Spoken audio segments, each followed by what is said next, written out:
It's a real pleasure to have everyone here, Excellencies, who have been joining us. Your Excellency, Mr. Eduardo de Vega, Undersecretary of the Department of Foreign Affairs of the Philippines. Thank you for joining us today. Excellency, Mr. Peter Mohan Maisri Pierres, Permanent Representative of Sri Lanka to the UN and also President of the 21st session of the High-Level Committee on South-South Cooperation. Thank you for joining us. And Excellency, Mr. Antonio Lagdameo, thank you also for joining us, Ambassador of the Philippines. We're very thrilled to have this very important discussion today about the integration of South-South and Triangle cooperation and voluntary national reviews to support the acceleration of SDGs. So in addition to the key speakers today, we do also have some eminent speakers with us, and we will introduce them. We have DESA with us today, represented by Mr. Bear with me, Mr. Edward, Mr. Mr. Neil Pierre, Acting Director for Office of the Intergovernmental Support and Coordination for Sustainable Development at UNDESA. We're also joined by Mr. Edward Walugambe, the Commission of Strategic Coordination and Implementation of the Office of the Prime Minister in Uganda, and Mr. Oliver Paddison, the chief for the country with special needs section at the United Nations Economic and Social Commission for Asia and the Pacific. Thank you all for being with us today on this important event. So before I move forward with our agenda, let me pass it to His Excellency, Mr. Eduardo, for his introduction. Yes, good afternoon to all. Perhaps there's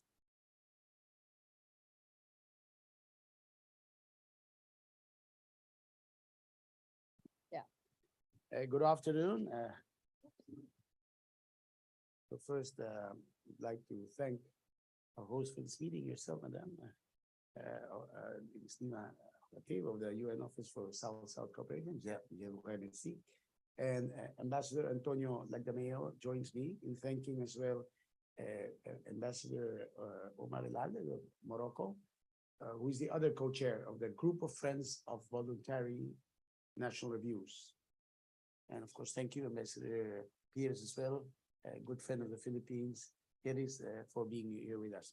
So together, the Philippines and Morocco as co-chairs have, as requested by the ECOSOC President and the President of the General Assembly, assisted the 39 VNR presenters this year, principally by ensuring engagement and experience sharing during all the VNR presentations. The group of friends of VNRs was also engaged and submitted inputs to the handbook that we are launching this afternoon. As the co-chair stated in the foreword of the handbook, and I quote, South-South and triangular cooperation are a valuable catalyst in galvanizing political will and in enhancing know-how to implement the much-needed economic and social reforms needed to rescue the SDGs. Now, the integration of South and triangular cooperation perspectives in the VNRs is important as it helps in tracking more comprehensively and inclusively the progress of implementation of the 2030 agenda.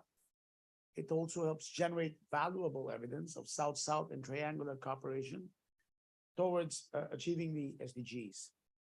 Now, in my national capacity, I wish to share that the Philippines is both a provider and a beneficiary of South-South cooperation programs.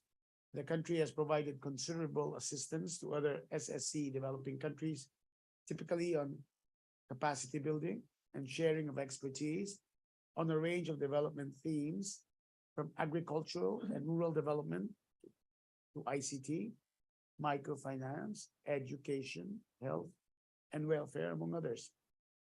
The Philippines has cooperated mostly at a regional Asia-Pacific level and has engaged in South-South and triangular programs with African countries. The Philippines supported research and development on the new rice for Africa or Nerica varieties by crossing African rice species, which are resistant to disease and drought, and Asian rice species, which are high yield potential. The country also partnered with Japan on providing support for education in Kenya. In addition, the Philippines is also a beneficiary of triangular cooperation in agricultural from Indonesia and Japan. It also partnered with Japan to provide support for agriculture and rural development to Cambodia and Vietnam through public-private partnerships. And China, South Korea, and India are also observed to be the emerging key donors in the Philippines. In line with our commitment to the 2030 agenda, the Philippines, we have already presented our VNR 3 times, 2016, 2019, and 2022, incorporating SSTC partnerships. I would like to add, in my capacity as Undersecretary for Migration Affairs in the Foreign Ministry of the Philippines, that what is overlooked is the fact that a lot of migration is south-south. It's not all south to north. And the valuable contributions from our migrants to each other's countries in bringing back to their country expertise and knowledge from which they gain from other countries, it cannot be overmeasured, cannot be overestimated. It's quite part of the development of the world, of globalization, of achieving the 2030 agenda, sustainable development. So to conclude, I would like to convey in my national capacity, on behalf of the co-chairs and the group of friends of VNRs, our congratulations to VNOSSC for this important handbook, and our felicitación, and our advanced congratulations as well to the VNR presenters this year, including this afternoon. The Philippines will always be your partner in advancement of SDG implementation on levels. Salamat po, muchas gracias. Shukran. Thank you very much. Thank you, Excellency, for providing us with your insights and the highlights. And I like very much underpinning the importance of the diaspora. Yes. In this overall equation of, supporting countries and fulfilling the SDGs and advancing development. Thank you very much. So let me pass it to His Excellency, Mr. Peter Mohan Maitri Pieres, the permanent representative of Sri Lanka, and also our president of the 21st session of the High-Level Committee on South-South Cooperation, for his remarks.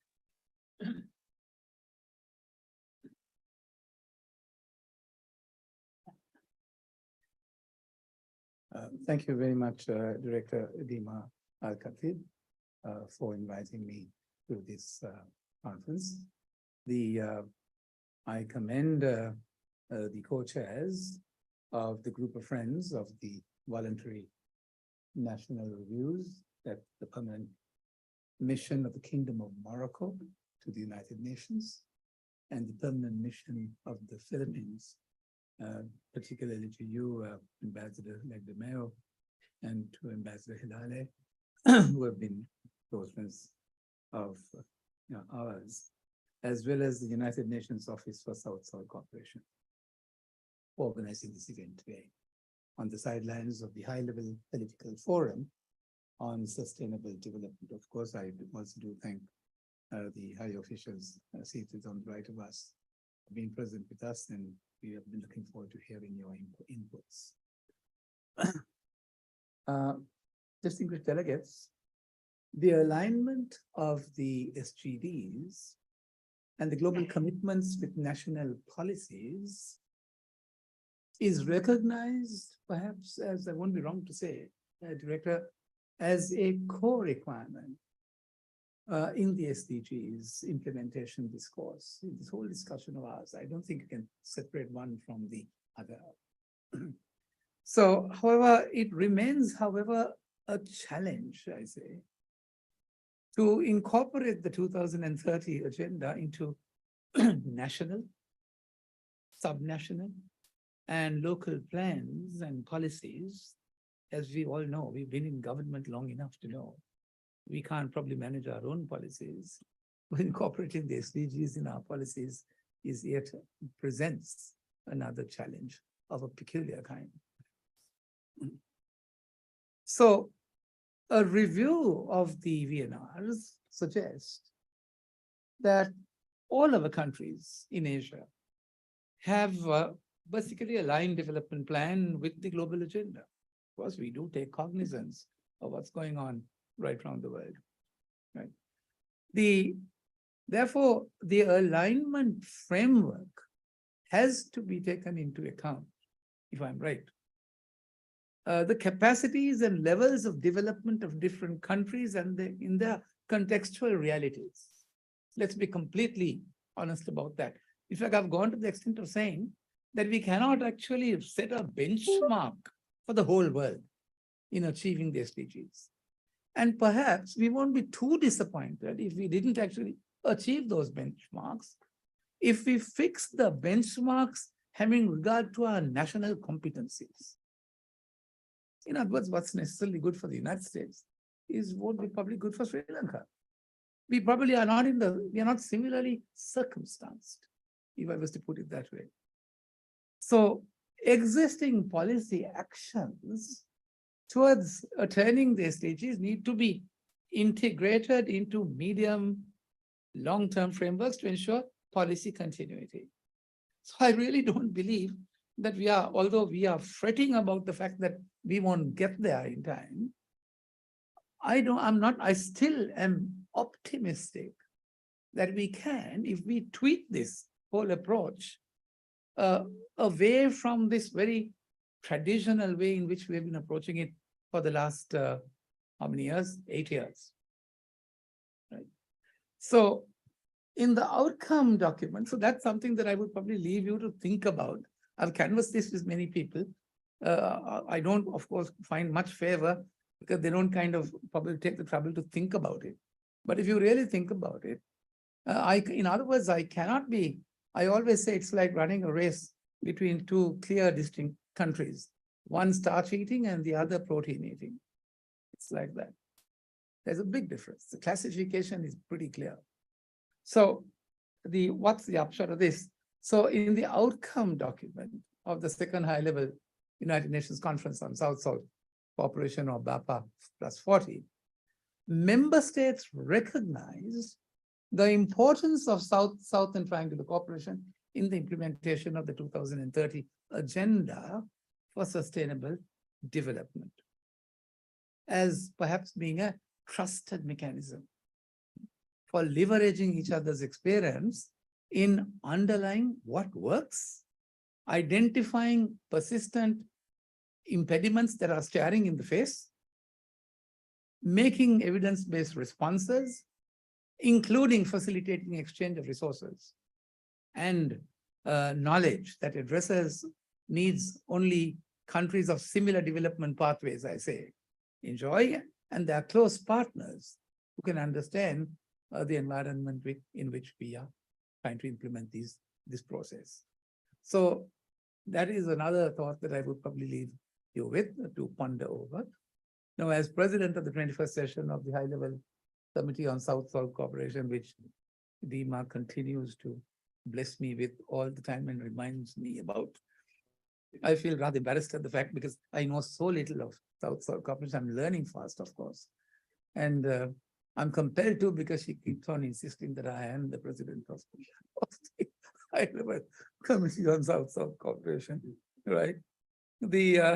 I'm happy to witness the launch today, of course, of the handbooks to support integrating South-South and Triangular cooperation in the voluntary national reviews. So in a practical response to members' states' demand, and that it was what it is, expressed in our 2020 HLPF ministerial declaration, having regard to that, and notably in our resolution A/RES/77/185, we have encouraged the United Nations entities to support developing countries in integrating development cooperation perspectives, including in particular South-South cooperation into the preparation and presentation of our VNRs on sustainable development. So to conclude all this, at the core of our VNR mechanism, we see is what we need to appreciate is the call for partnerships and collaborations, without which we probably get nowhere. We know, and we need to appreciate the fact that no single entity can to take forward all the goals and targets on their own. No man is an island, so to speak, in this particular game. This handbook, which I've had the pleasure of perusing, right, will be of assistance in the review and reporting process for inclusive decision and making priority settings. Now, making it therefore possible for all stakeholders and partners to work together in a systematic way on the same priorities. So, my dear friends, we have undergone these challenges and gained these insights from our own experiences, for example, in Sri Lanka, in our first VNR in 2018, just before the COVID-19 pandemic, and in our second in 2022, last year, as we address the multi-dimensional impact of the pandemic. From our own experience, we have come to rethink the VNR process itself. We have learned a lot in that process, more as a collective effort to understand challenges and co-design, I say, strategies and policies, and as a new way for working towards together with stakeholders such as yourselves who are here. So we are looking forward to that partnership. Integrating South-South cooperation, therefore, in the VNRs, in my considered and I'm convinced of the fact, can facilitate the sharing of experiences, the best practices that we all have, the lessons that we have learned, the mobilization of multi-stakeholder support and partnerships with a view to accelerate development impacts. Now, as this handbook aims to support the member states in advancing the integration of South-South and triangular cooperation, with the VNR providing step-by-step guidance with good practices examples, we believe that with the implementation of this handbook, that more VNRs that will be presented to the HLPF in the coming years with the aid of this, there won't be we would certainly encourage them in the coming years, integrate, it will bring closer together South-South and triangular cooperation perspectives during their preparation and presentation.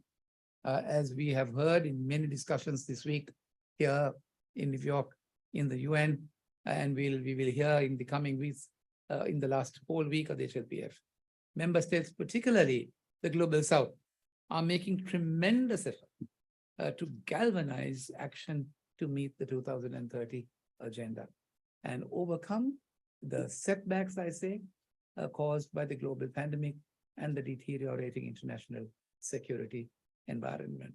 So within a short time left for achieving the SDGs, I don't believe it is that short. I would still like to be, as I said, optimistic. We need to redouble, in my view, our efforts to accelerate the process, starting with more coordinated, better informed, and more strategic responses within and between our countries. Support towards this effort goes out through South-South partnerships and the UN initiative, such as the launch of this handbook, is, in my view, invaluable and reminds us that we are working as a collective. That perhaps is a manifestation of that. In conclusion, I commend all those who had a hand in the development, in the putting together of this handbook, and the office of, and your office, for effectively carrying out its mandate, and all who responded to the call by member states and by the Secretary General to pursue a transformational shift, if I was to call it, to revitalize the SDGs and build the world envisioned in the 2030 agenda. I thank you. Thank you very much. Excellency, thank you very much for this powerful statement, highlighting a lot of those core messages that I wanted to highlight. So you saved me the time. But it also speaks a lot from your country experience and the impact and the relevance of having such a handbook that will be not only in terms of tracking the progress, as His Excellency was saying, but also a way of trying to harmonize the way we look at South-South cooperation and to make sure that it becomes part and parcel of our development ecosystem at the national level, but also in terms of the global thinking. So let me just say a few words, not to repeat what my eminent speakers have been saying. It's just I want to recap a little bit yesterday's, a few days ago actually, the UN Secretary General's report on the SDGs, right? The special edition, whereby he noted that the SDGs are really in deep trouble in terms of advancing, and that a preliminary assessment of the roughly 140 targets with data show only about 15% are on track. So this is quite an alarming number, and that 48% are moderately or severely off track, while 37% are in stagnation or regression mode. So this by itself, the data speaks for itself in terms of the pressing need and the timeliness of really launching this handbook to guide the countries, but also the UN country teams that shoulders the effort of the countries in moving forward towards tracking and supporting the advancement of the SDGs. We all know and recognize also, as it was stated in the different resolutions, but also the BAPA plus 40 outcome document, the importance of South-South cooperation and triangle cooperation, and the importance of leveraging that for the advancement of Agenda 2030 in order to achieve the different SDGs in the different countries of the South. So it goes without saying that, the importance of this handbook in terms of trying to achieve that, and in terms of operationalizing the recommendations of the different resolutions, the different documents, the different callings also in terms of advancing the SDGs. What I would like to also mention is that I want to give an example, right? An impactful example whereby, for example, Georgia and in Uzbekistan, they have carried out kind of a successful twinning program in 2019. And through 2 study tours to both countries, the country representatives explored each other's institutional structures and reform agendas. And since the government, of Georgia was conducting this review for its second time, it was able to share with Uzbekistan its experience of utilizing the voluntary national review to advance social policy reforms. And by including also civil society, media, and other oversight institutions such as parliament and the review and the twinning process, Georgia was able to highlight to Uzbekistan these stakeholders' important role in the monitoring of the goals. So that shows also how the collaboration through sharing the experience of these VNR's development have been also extremely useful. Similarly, Denmark commenced a peer review collaboration on VNR with Norway and Kenya in 2021, which also involved exchanging of experiences and reviewing the draft VNRs. And this is something that we would like to encourage, and we would like to see more of it happening. With the handbook, our office is also responding to the high-level political forum on sustainable development ministerial declaration, right? And the latest UNGA resolution in different ways. First, in collaboration with the co-chairs of the groups of the Friends of VNR, and I want to thank Philippines and Morocco for being the real advocates and for pushing things forward. We have been able to jointly prepare with them the handbook, which provides a step-by-step guidance, drawing from good practices and examples on integrating South-South and triangle cooperation into the preparation and the presentations of the VNR. Secondly, working together with the co-chairs of the group of the Friends of the VNR, we are also committed to support developing countries in integrating South-South and Triangle cooperation into doing the same, right? As we move with the other undertakings that we have. A few days ago, we talked about how we will be integrating also with the UN country team South-South into the UN Development Cooperation Framework. So hopefully that could also be an additional support in terms of moving these things forward. And thirdly, and very importantly, this complements the existing UNDESA VNR handbooks and other resource packages. And we're very happy also to have DESA with us today, and we will hear more from them as we move. So as we move forward, because we want to give kind of a short presentation to give you a flavor of what the VNR handbook is all about. I want us, I mean, everybody is sitting on a chair that has one of those handbooks. And for the sake of, officially launching, can we just raise it and just say, that's our official launch today of the VNR. That would be captured by, thank you very much. And I'm going to invite my colleague Bushan to give a very short presentation on what does it include, so it gives you a flavor of that, and then we will hear also from our eminent speakers.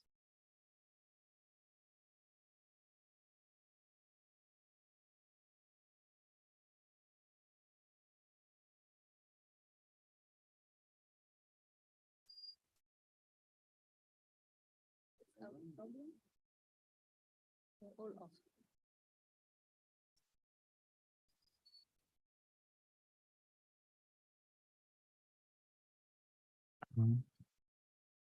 Thank you, Dima. Distinguished delegates and UN colleagues, I'll take through the key elements of the handbook very briefly.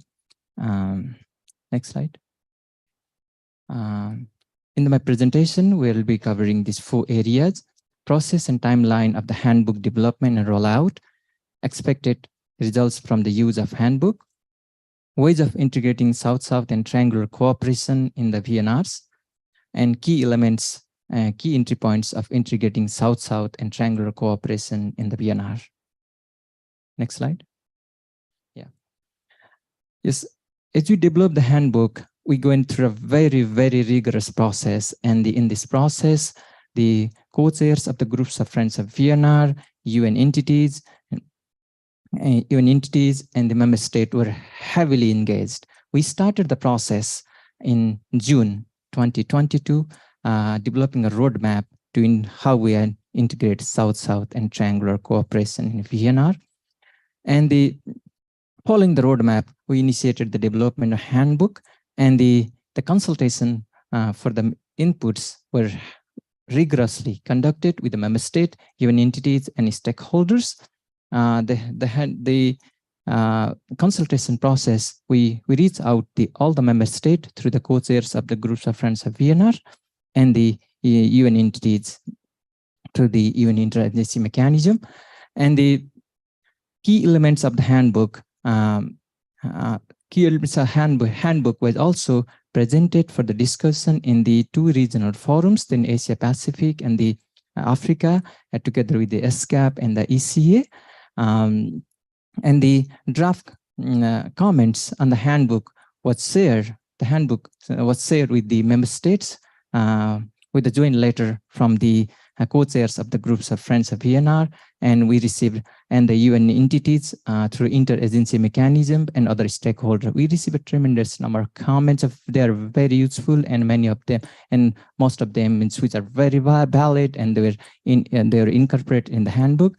Then the consultations on the key elements of the handbook were also present in the recent group of friends of VNR meeting in May, and now we are launching the handbook today. Thank you so much, all of you, having here and the online through the YouTube and Zoom link. And moving ahead from here, from July to December, we're planning to integrate the key elements of the handbook in the existing VNR packages, the integrated approach. And moving from the 2024, we're planning to have a training and advisory support to better integrate the South-South and triangular cooperation in VNR. Next. These are some glimpse of the consultation process and the handbook development process. The left one, the first one, is the meeting with the group of friends of VNR, and the right one, this online discussions, and the below one, which is IPFST, and that's when later.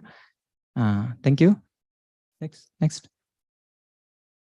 The key expected result of the handbook we expect is that more VNR presented to the HLPF integrated South-South and triangular cooperation perspective. The second one is the more member states receive capacity development support and technical advisory support from UN system to integrate South-South and triangular cooperation in VNR.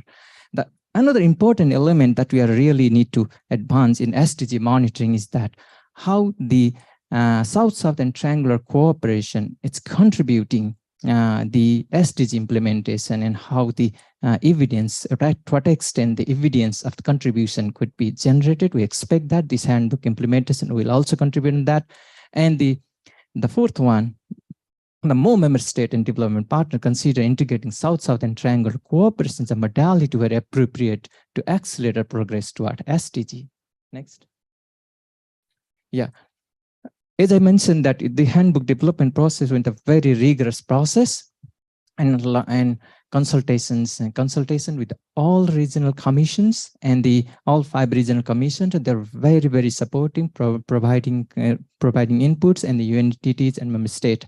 And we reviewed all the VNRs that were presented to draw the good practices, and based on the good practices and consultation the stakeholder, the handbook suggests there are 2 approaches, the 2 ways to integrate South-South and triangular cooperation VNR. The first one is the process approach, means integrating South-South and triangular cooperation in the VNR process. For instance, using a twinning and collaboration. I will go more in detail in the next slide. And another is the content.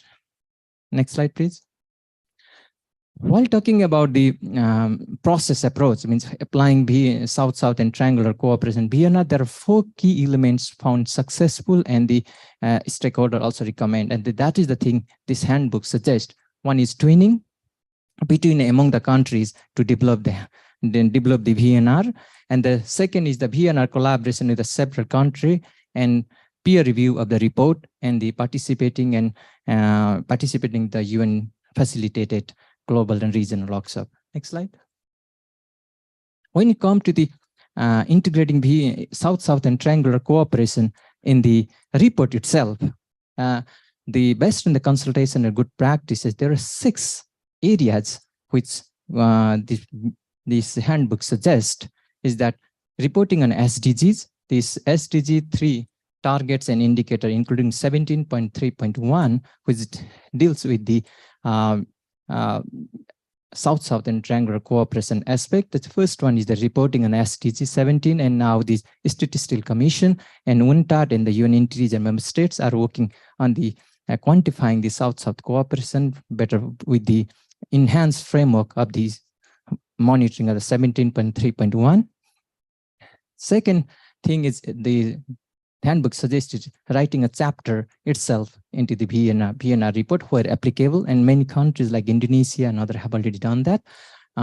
Reporting on the South-South and triangular cooperation project and initiative, and reporting on means of implementation, resource mobilization and financing, and the peer review, and reporting on the peer review. And the more important thing is that follow up on the previous VNRs, especially in the South-South and triangular cooperation.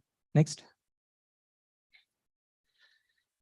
To bring that, the 2 process perspective and the contents perspective in a workflow while preparing the VNR, this handbook suggests there are 7 key entry points.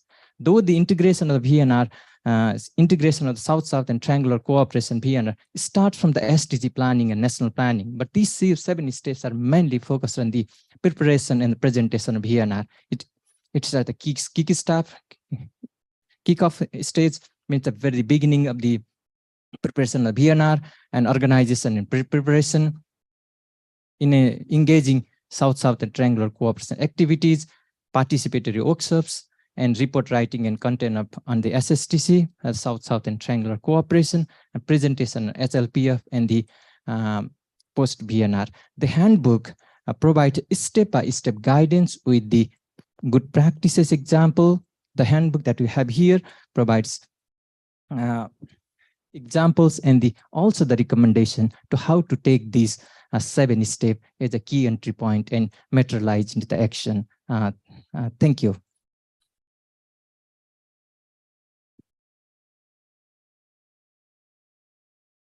Thank you. Thank you, Bushan, for the presentation and presenting to us the elements of the handbook. As we start our discussions, we want to hear from the experience of Uganda, and we do have the pleasure to have with us today Mr. Edward Walugembe, Commissioner on Strategic Coordination and Implementation at the Office of the Prime Minister, who will kindly share with us how did Uganda integrate South-South and Triangular Cooperation and their respective VNR. Sir, the floor is yours.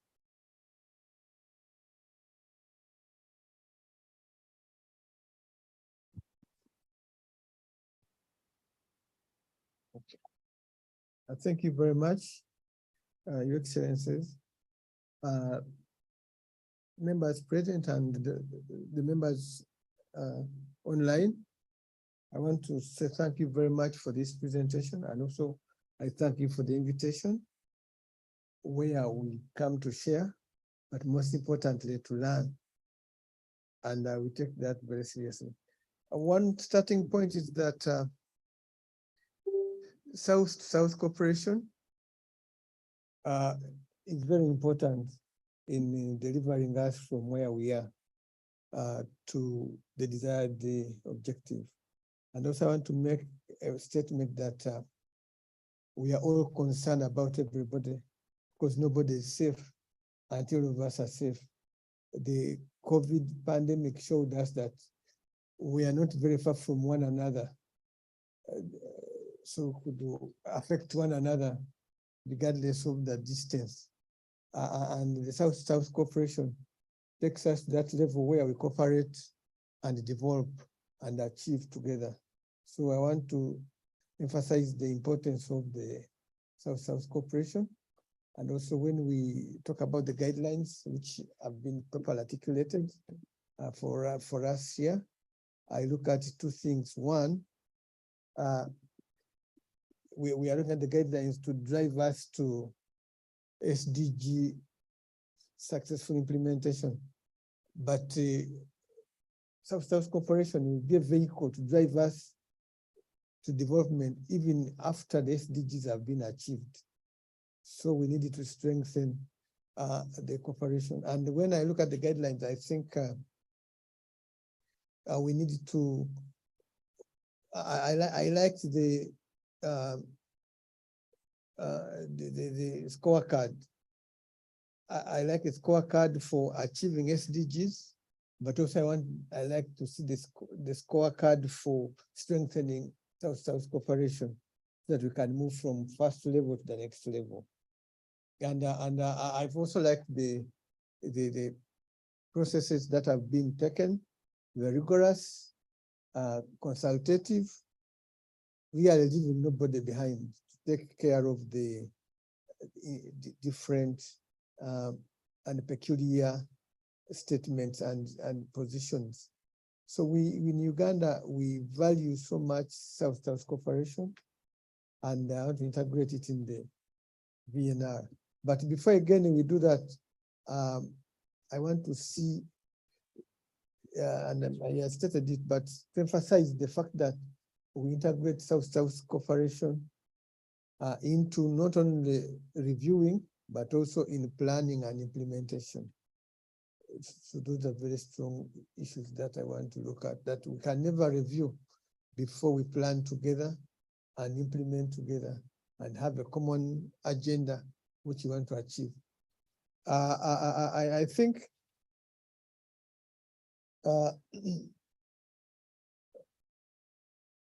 we look at bolstering the capacities of countries within the cooperation framework. And in the interest of leaving no one behind, that twinning would help us to see from our peculiar positions how we can help one another to move. It may go beyond financial and go to non-financial cooperation, but at the same time also, maybe you can also look at which country is doing better in which sector, and we twin and come together and move together. We have peculiar issues, but the most important thing is that, just as I said at the beginning, that we are not far off to be affected by humanity. So, getting out of the pandemic, we are close enough to affect one another negatively. Now we use this to affect one another positively. So I want to look at that very, very seriously. And I think we needed to see how best we take forward this agenda. I wanted also to say something regarding these well-articulated guidelines here. How do we domesticate them so that at the end of the day, we can have something comparable? How do we domesticate them? How do we integrate them in our in our individual plans? I had an opportunity much earlier under the East African Community Establishment, and I was in the measurement side where we are looking at how do we integrate and how do you get a reporting arrangement for the East African community states, the database, common definitions, because like in essence, I said, we have national processes, we have national systems, we have national indicators, but how do we move together in cooperation and then say, I think as a block, we are improving here and there. So that is very important. So when we come to domestication and integration, I think we need to work together and look at the common definition. The good thing is that we align ourselves to the SDGs, the UN statistical systems, and the rest, which helps us to measure progress in the areas where we are. But I want also to say that we, in our VNRs, I think this is the way to go, and integrating South-South cooperation so that we leave no one behind, and also we are not left behind where there is progress. I don't know whether I still have more time, but I think we need to strengthen this, and when you look at the population potential in our countries, we need again to see how best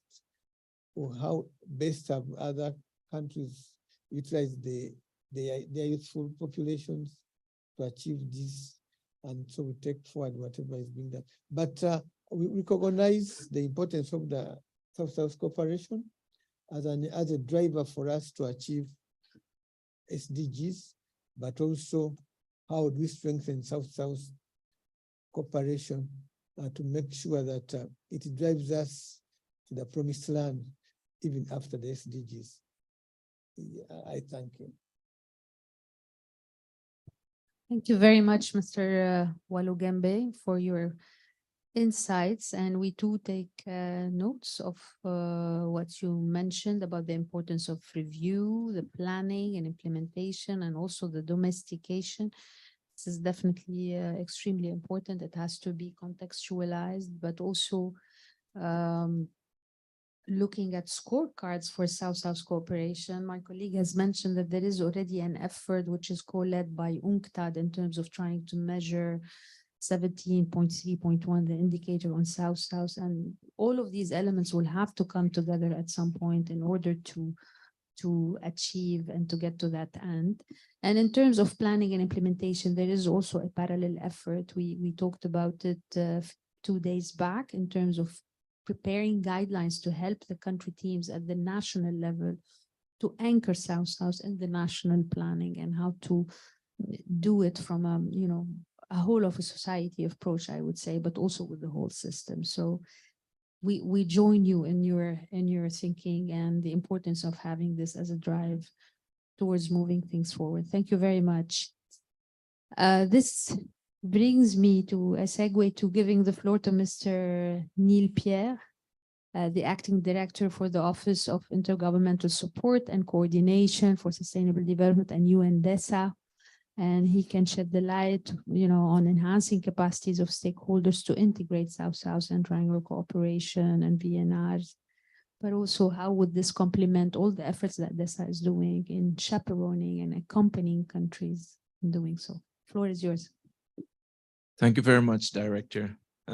Excellencies, I think all protocol observed. So first, let me begin by commending you for convening this side event and also to congratulate you for the launch of this very insightful and useful handbook. Having said that, I want to make a few introductory observations and then come to the point that I've been asked to speak to, which is enhancing capacity of stakeholders.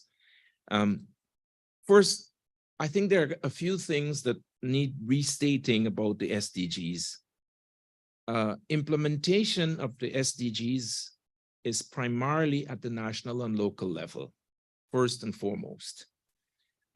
This must, however, be bolstered by cooperation and collaboration at the regional level and particularly at the global level.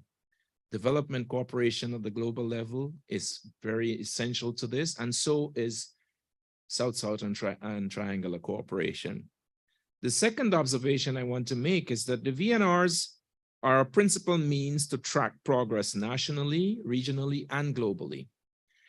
We do not have a VNR that is done at the regional level, but we do have the regional forums for sustainable development. They meet, they're very active, and their main findings and recommendations, policy initiatives, are presented to ECOSOC both in the form of a report, and next week we'll have the discussion with representatives of each of the 5 regions. The third point is to say that the review process is first and foremost voluntary in nature. It's not mandatory, it's voluntary, which means each country, as we know, volunteer each year. But it's important to say alongside that is that they are universal in their application, that all of the SDGs as well as the review process itself, notwithstanding the different levels, starting points and levels of development of all the countries to which it applies. A key factor in this is, of course, the fact that the VNRs and the SDG implementation process is government-led with the engagement of all stakeholders. And I recall His Excellency's remarks earlier on that said governments alone cannot do it. All stakeholders have to be engaged and be fully involved in the implementation process, but as well the review process and the process of adapting and changing course as we go along and measuring progress or setbacks. And so in all of this, it is very important that we keep in mind the objectives of the VNRs. First of all, it is to identify progress and gaps where those exist, gaps in implementation. It's also to share experiences, knowledge, and lessons learned, not just at the national level, but regionally and globally. And built into that process of experience and knowledge sharing is, of course, the experience and the benefits of South-South and triangular cooperation. And then finally, an objective of the VNRs is, of course, to have an effective follow-up and review process. So not only do we embrace it, do we identify the gaps and progress where those exist, share experiences, but it is very important that we do so on a review and a follow-up basis continually. I'm happy to know that some countries have presented for as many as 3 times, and that's a good thing. And my fifth and final point is preliminary point is that enhancing stakeholder capacity is really essential to this whole process because the stakeholders are an integral component of the shared responsibility that's written into the 2030 agenda, that it is government-led, but all stakeholders, it's a hands-on deck process with the involvement of all stakeholders. There are some key recommendations I want to leave you with, some points for consideration in terms of enhancing stakeholder capacity. First of all, increasing peer learning is essential.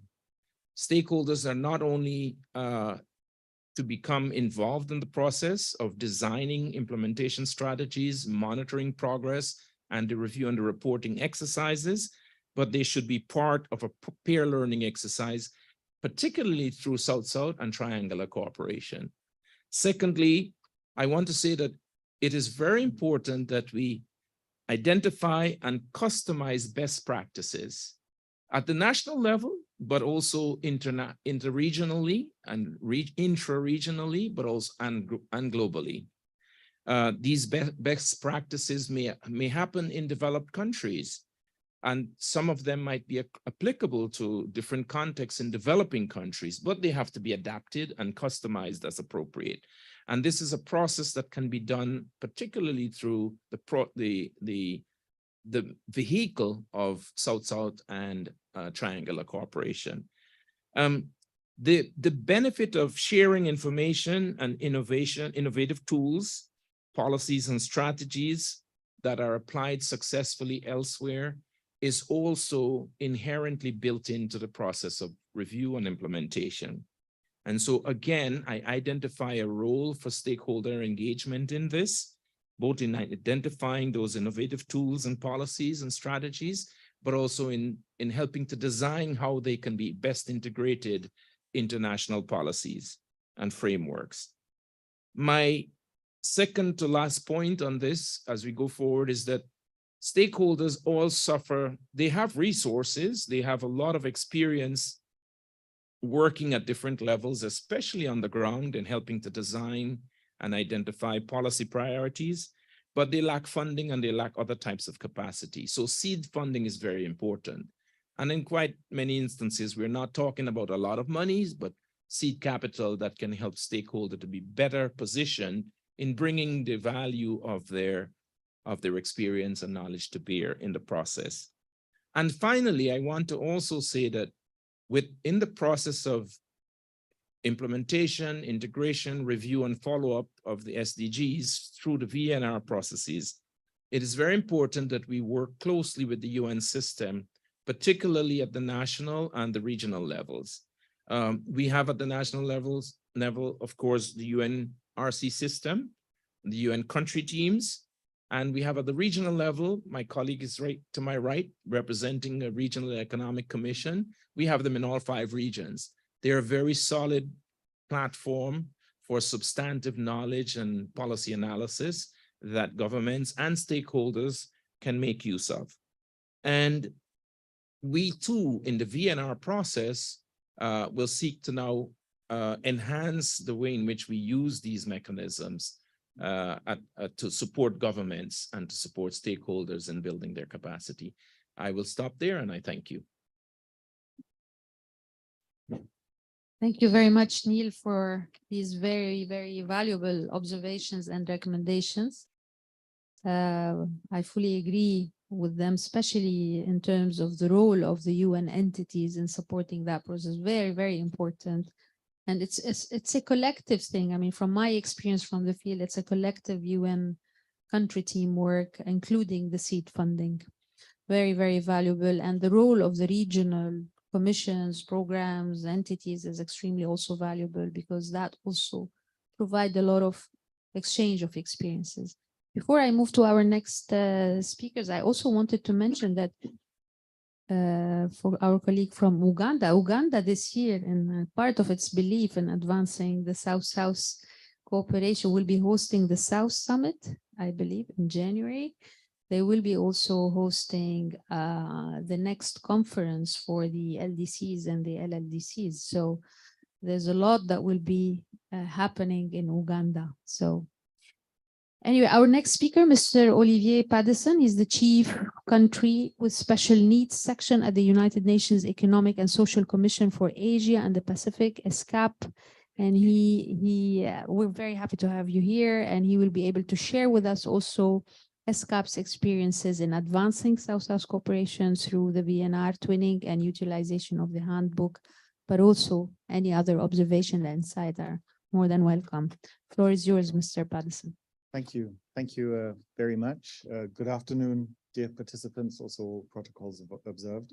It's actually a newer name, countries with special situations. It used to be special needs, but that was a very awkward name. We felt special needs is not the right term referring to LDCs, LLDCs and SIDS. I'm very pleased to be here today, and I'd like to thank the Office for South-South Cooperation for inviting ESCAP through this meeting. And I'd also like to congratulate the office for the launch of this handbook, and thank them for sharing, as we heard before, sharing this handbook with the regional commissions to seek our inputs and comments on this.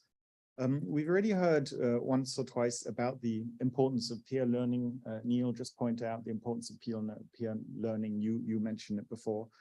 This handbook features ESCAP's VNR twinning program, which I thought I'd dig a little bit deeper into my comments here today. You had mentioned the twinning between Georgia and Uzbekistan, which took on early in the process. And this twinning program has essentially been operational since 2020. We've had a number of countries involved in this. We twinned Philippines and Tuvalu 2-3 years ago. I think last year it was Sri Lanka and Pakistan that were being twinned. And this year also we expanded it to involve 3 countries, Tajikistan, Mongolia, and Uzbekistan. So we kind of select countries that do have some commonalities so that they can hopefully learn more from each other and there's more relevance. So this program aims to strengthen the preparations of the VNRs through peer learning by connecting countries that are preparing the VNRs in the same cycle. And of course, it strives to support the multi-stakeholder partnerships and cooperation that can enhance maybe this VNR process and reinforce leadership. I think we all know that the VNR process, of course, provides an important space to debate and to review policy changes that are needed, policy responses that might need to be adjusted. And I think by connecting and twinning stakeholders from different countries, you can actually bring more voices and groups to the table. And the experiences we've had is that countries have actually been quite frank to each other. They've been quite critical in the drafting of their processes, and there has certainly been a peer learning process. Essentially because countries, of course, want to discover practical solutions and to learn how other countries have maybe overcome some of the challenges that they faced. We've actually observed that there has been a keen interest in countries that have been joined through this twinning program to continue the partnerships often beyond this cycle. And I think that's an interesting part of the South-South cooperation, that it is demand driven. Through study tours, for instance, that were organized during COVID, we also shifted to virtual exchanges. And that, of course, makes it easier for countries to kind of connect to each other. And as I kind of mentioned, this does allow for a candid and also informal knowledge sharing. We selected countries that were either in the second or the third VNR process, because in the first one, it was a learning process for countries. They were maybe, although it's voluntary, countries have been maybe timid, but in the second round, the second generation VNRs, there's certainly been, I think, some more candid knowledge sharing between countries. Maybe I can just highlight 3 or 4 lessons that we have learned through the cycle. I mean, for one, the twinning, of course, enables countries to explore innovative solutions and to develop expertise. I think number 2, the study tours have certainly facilitated knowledge exchange and have enabled them to learn from each other to kind of foster sustainable development. As a third lesson, of course, the peer review strengthens, I think, the VNR reports through the honest exchanges that I mentioned. And we've also tried at the HLPF to get partners that have twinned on stage at the same time and kind of present the VNRs in unison. And fourth, learning, I think, from regional peers and from regional stakeholders enhances the confidence ultimately of the stakeholders who are involved to maybe go back and also involve more stakeholders, learning what's been happening there. So maybe in conclusion, we are organizing a little bit of advertisement, a side event organized by the Ministry of Economic Development and Trade of the Republic of Tajikistan and the Ministry of Economy and Finance of Uzbekistan. There'll be a joint event next week where they'll be talking about the experiences that they had. And we're certainly keen to continue with this program in the next VNR cycle. We've already identified some countries. For instance, what one can also do, not only reviewing progress on the SDGs, but also linking it, for instance, to the graduation process.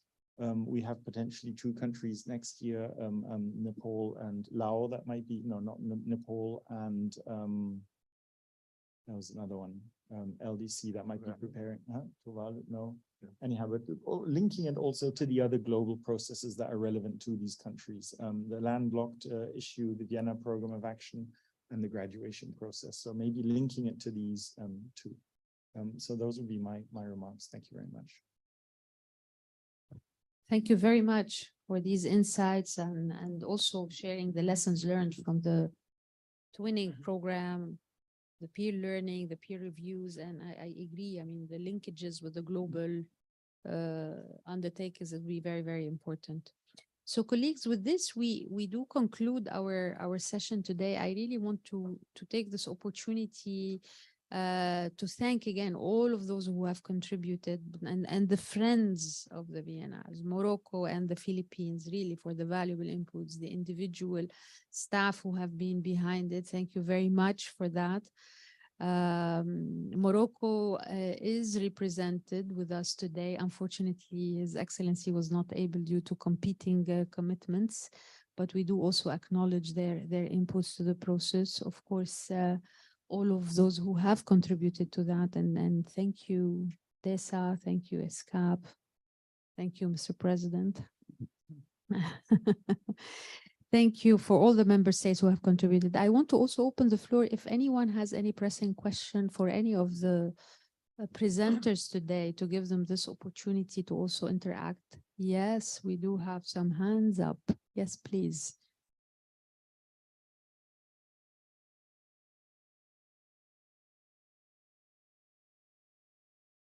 I noted in the report that there is a mention of South-South cooperation parliament to parliament, and I wondered whether there were plans to possibly expand that, because I know in the case, I'm Shazia Rafi, I head up Air Quality Asia. We are discussing with Honorable Lagarda from the Philippines, doing a model legislation workshop for the Asia region on the new PENCAS law and a few others that she has, brought into implementation in the Philippines. And I was also interested in finding out from the twinning that you mentioned of the Central Asian countries, whether you are targeting possibly specific SDGs related, I'm thinking of the ones related to clean air, which are, SDG 3.9, 11.6 and 12.4. So that might be a way also to carry it beyond just the VNRs. Thank you. Let's take another question and then we can, Thank you very much. My name is Charles Akol. I work with the UN Economic Commission for Africa. I want to associate myself with the comment that have been provided by our colleagues from DESA and UNSCAP, and to congratulate you, Madam Director, for this important handbook. I would like to think that if you allow me, we should pitch the handbook as a powerful tool for actually accelerating the implementation of those high impact initiatives that are being considered to be adopted at the SDG forum, at the HG summit. So I think we should begin to develop that narrative very powerfully, because I think that the guideline, the handbook is coming at a very important time, and it's very timely. And then secondly, I think that we should also be able to link the handbook together with our VLR process, the voluntary local review processes, because for us in Africa, the VLRs are playing a very important role. And I'm happy to see the government of Uganda is represented here, because they were the pioneers in Africa in developing voluntary local reviews in Ngora district. So that is very powerful. And then also we would like to see how we can link it with our integrated planning and reporting tool that we have developed at ECA. Because I think the most important thing that we would like to achieve with these guidelines is actually countries leveraging South-South cooperation to undertake concrete activities. And there's no better way of doing it than what the director had said earlier on, making sure that it's mainstreamed in the planning process. I think for us now at ECA, together with the Office of South-South Cooperation, the most important thing is how do we take the guidelines forward? And I would like to invite the collaboration of South-South Cooperation to work with us, the regional commissions, in organizing regional workshops on VNRs to make sure that we advocate for the implementation of these guidelines. Because I think if we don't do that, we will be missing in terms of accountability, because initially we were consulted in the VNR, the development handbook, and we like to hear that is now a ready product and we can actually apply it. Thank you very much. Are there any other questions before we reply?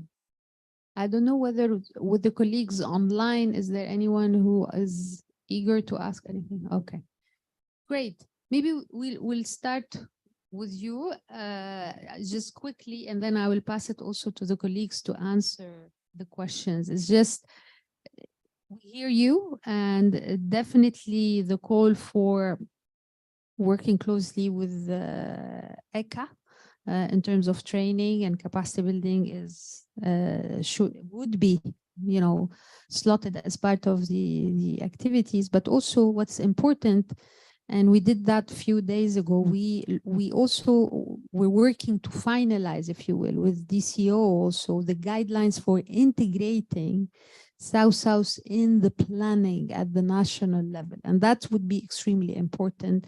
And these two can also be, you know, linked together. So thank you for your comments. Let me pass it to Bushan to reply to the Parliament question that was raised, and then we can also pass it to ESCAP for that.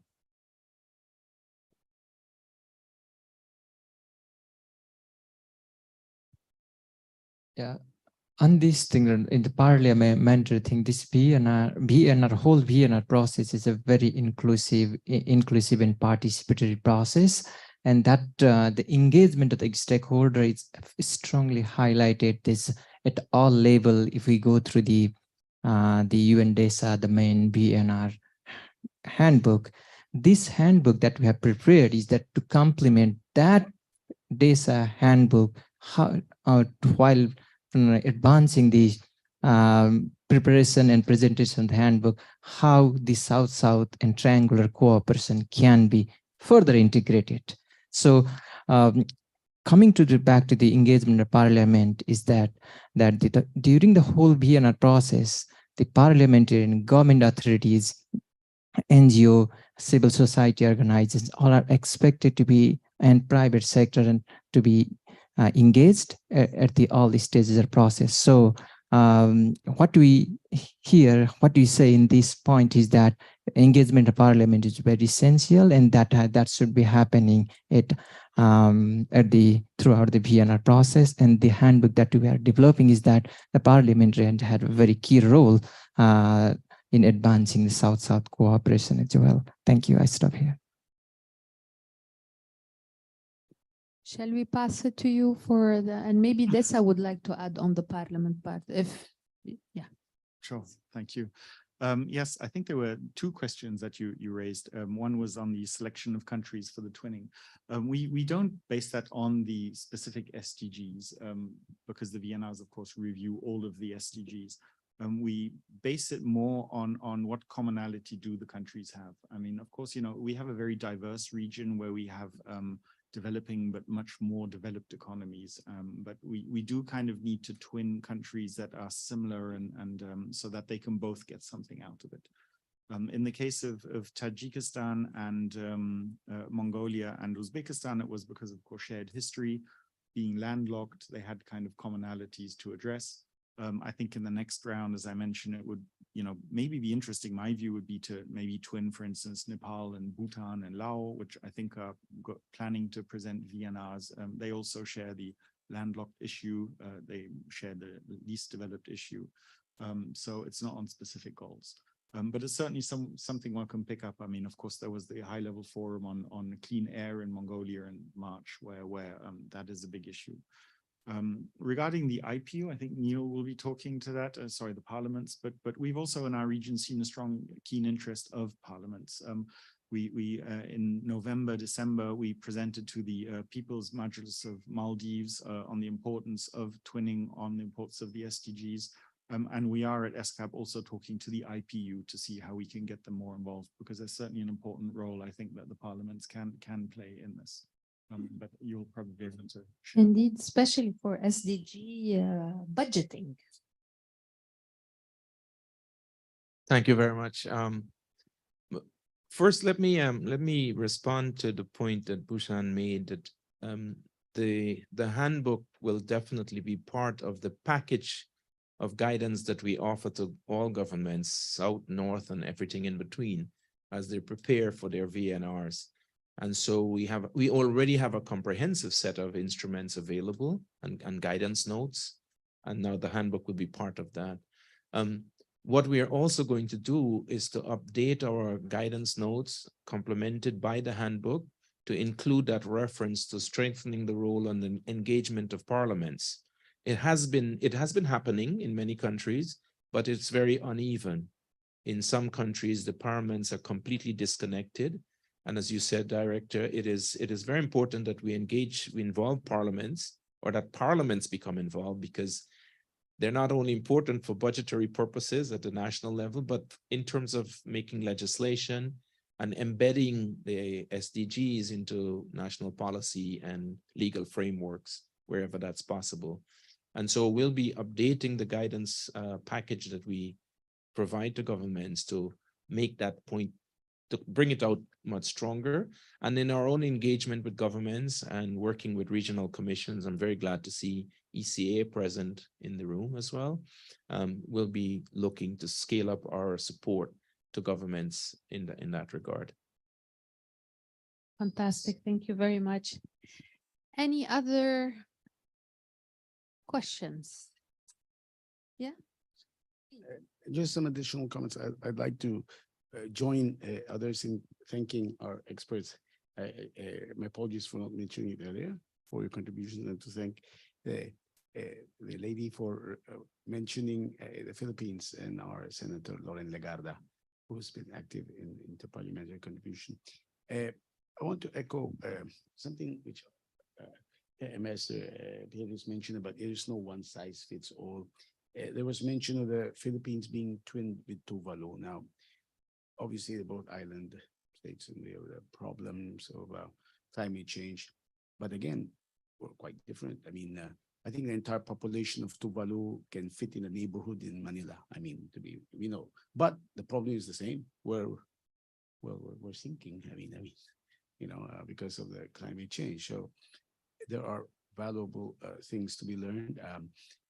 I myself, as a foreign service officer for so many years, didn't know until recently, until some years ago, that South-South cooperation was really, really big, because I was still in that mentality of waiting for dole-outs from the North. In fact, if you look at the second committee resolutions in the UN, it still follows sort of that line.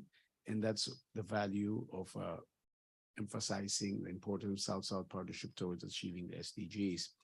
And Also, I wanted to mention, there was alarm raised about how we're at the halfway point, and we're not going to meet the SDGs, but it does not mean that it's been a failure, because we had some lofty dreams. I would like to think that when they were set years ago, I think the world knew that reality was that it was going to be difficult to achieve them, and you could not predict things like COVID or countries invading another or so. But that's where South-South cooperation helps, because we help ourselves while not discrediting the continued important value of the industrialized countries, especially for triangular cooperation. So thank you again for being here. Thank you very much, Excellency. And thank you, sorry, everyone here with us in the room and online. I know that we do have an active list of participants who have been hearing this. This is an interesting discussion, and I would say to be continued, because at some point we have to see what is the impact of this handbook. Is it being used? Is it being integrated well? Is it being well? And it's also upon us to see if we need to improve on some of its aspects. So thank you very much, friends of the VNR, HLC President, our speakers, and the participants, and to the next one. Thank you.